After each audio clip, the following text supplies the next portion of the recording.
Hi, my name is Subodh, and I present to you our IROS paper titled Experimental Evaluation of 3D LiDAR Camera Extrinsic Calibration. Here is a short overview of the presentation. First, we introduce our work. Next, we pose the calibration problem, and then we provide a brief theoretical background of all the calibration methods we have compared. We also list the motivation behind choosing these algorithms. Moving on, we provide a description of the sensor suite used to evaluate these algorithms. After that, we elaborate on the experiments conducted, and finally, we end with some discussions. Most modern autonomy stacks use cameras and LiDARs together to better understand the environment, and also for multi-sensor positioning and mapping. This requires a knowledge of extrinsic calibration between cameras and LiDARs, which is often assumed to be known a priori. Although many labs and organizations have developed their own algorithms to estimate the extrinsic calibration, a comprehensive work which analyzes different methods and provides experimental evaluation is lacking. In this work, we perform experimental evaluation of three target-based approaches for spatial calibration of cameras and 3D LiDARs.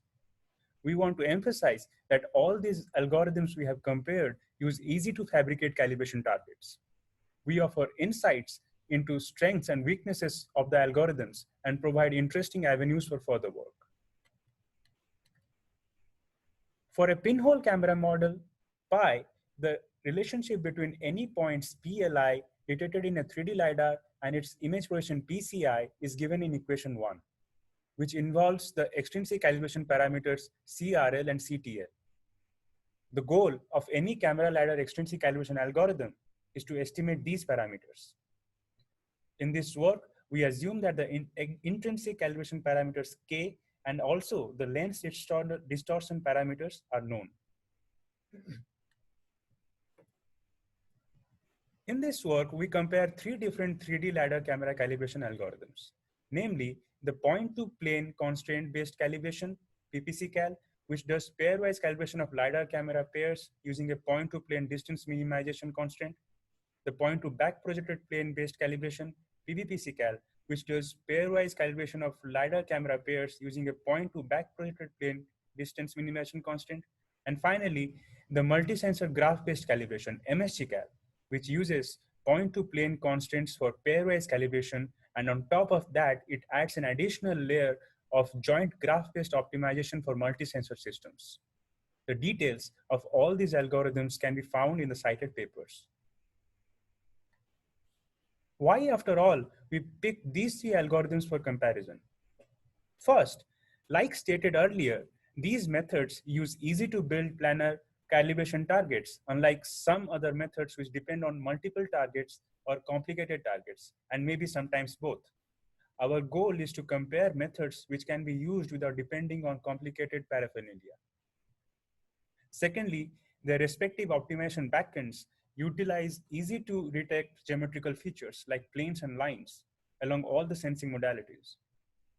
Lastly, we choose MSG-Cal because it's a graph-based calibration method, and we wanted to see how a graph-based approach performs differently from pairwise calibration methods.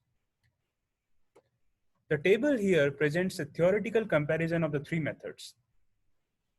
PPC-Cal uses a planar checkerboard, PBPC-Cal uses a planar whiteboard of known dimensions, and MSG-Cal uses a planar April tag board. For feature detection in camera, PPC-Cal detects a checkerboard pattern on a planar target. PBPC-Cal detects the edges of the planar whiteboard. And MSG-Cal detects the April tag pattern on a planar target. For feature detection in LiDAR, PPC-Cal detects the points on the target surface. PBPC-Cal detects the points on both the surface and its edges.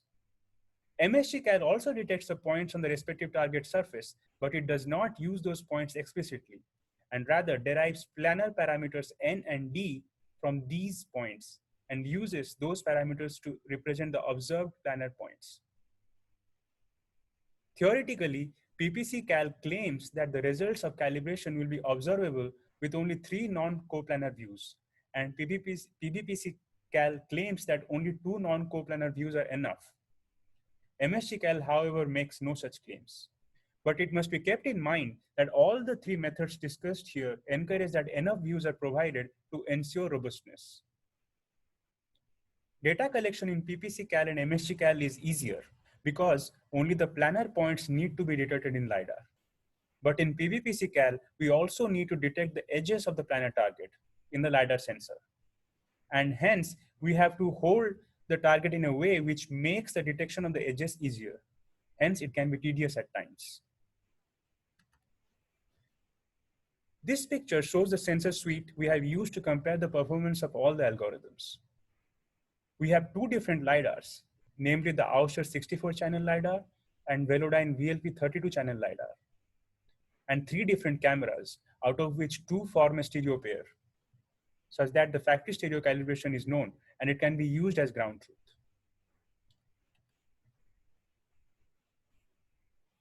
We evaluate these algorithms by A, comparing the robustness to random initialization of extrinsic calibration parameters.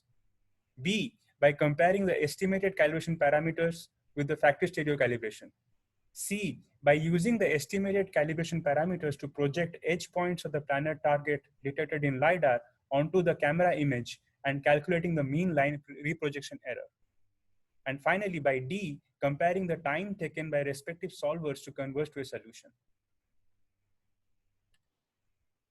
The factory stereo calibration error is the error between the known stereo calibration C1TC2 and the composition of the estimated transforms C1TL and C2TL. Mean line reprojection error, MLRE, is the average perpendicular distance between the planar target's edge detected in camera and the projections of the corresponding edge points detected in LiDAR. These projections are calculated using the estimated extrinsic calibration parameters.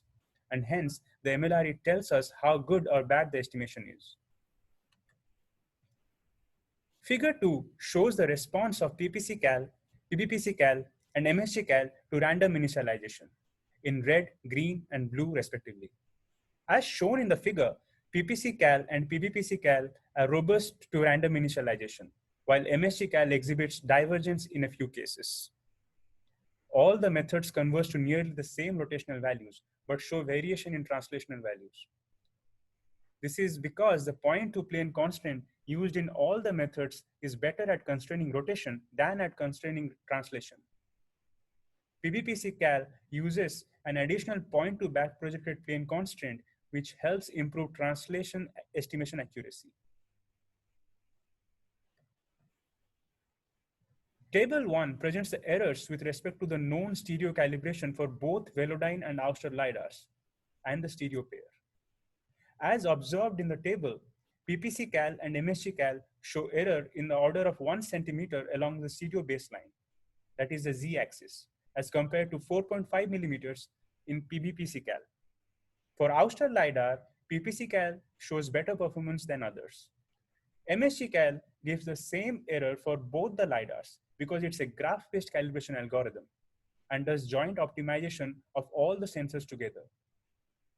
It is difficult to draw definitive conclusions from these experiments. So we move to compare the mean line reprojection error. Figure 3 and Table 2 present the mean line reprojection errors for all the LiDAR camera pairs, and they present the results from the same scenario. So here we focus on the table because comparing the numbers here is easier. Clearly, PBPCal performs best. PBPCal is also more consistent for all the camera LiDAR pairs, as evident from a low standard deviation.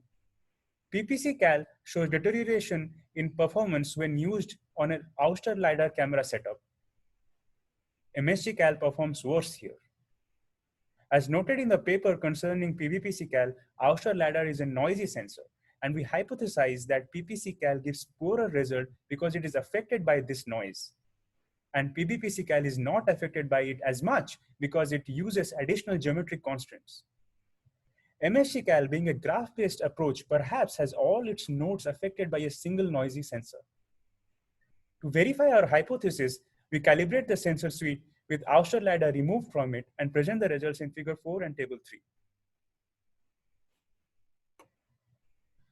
On comparing figures 4, A, B, and C against figures 4, D, E, and F, which present results with and without Auster LiDAR respectively, we can conclude that MSGCal performs better when the outer ladder is removed. As seen in figures 4D, E, and F, the projected LiDAR edge points are well aligned with the edges of the planar whiteboard, which is not the case in figures 4A, B, and C.